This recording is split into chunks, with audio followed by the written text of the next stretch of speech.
మనకున్న టెన్షన్స్ పోగొట్టుకోవాలంటే ఏం చేయాలి? ఇప్పుడు చూడండి, మనము బాగా టెన్షన్ పడుతూ ఉంటాం. దేనికి? మనసు ఎప్పుడూ కూడా ఆలోచిస్తూ ఉంటుంది. దేని గురించి?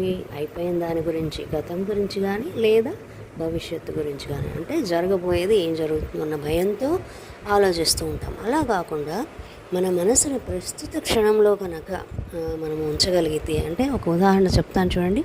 చిన్న పిల్లవాడు ఉన్నాడు.